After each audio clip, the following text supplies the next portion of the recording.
Now, we had a couple of options when we went to do the headlights. Now, one, we could put a little elbow grease, polish these guys out, put them back on. Well, the owner wanted to go ahead and go with new. But if we did want to put the elbow grease in it, we had one more other issue, and that's one of these brackets was broken off. And this is where it attaches to the top of the rad support.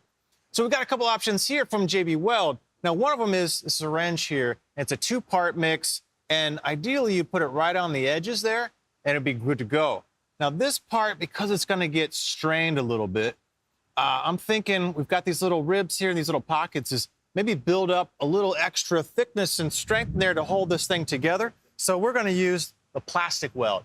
Now, this is awesome. It's a two-part epoxy, and you essentially put on some rubber gloves, you cut off what you need, and then you can just work it. When it gets a uniform color, you can shape it and mold it. You can use it to, let's say, create a boss where there's a plastic part. It joins the two plastics parts together perfectly, but we can also get some structure. 700 PSI strength, up to 300 F temperature, so it's great for under the hood.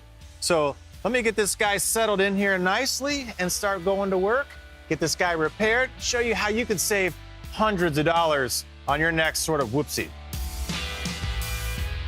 Man, it's as easy as silly putty. You guys remember that stuff. It was cool. You just mix it up, shape it in there however you like. You got about 20, 25 minutes working time. It cures in about 2 to 3 hours. And after that, you can sand it, you can saw it, you can drill, you can do whatever you need to shape it.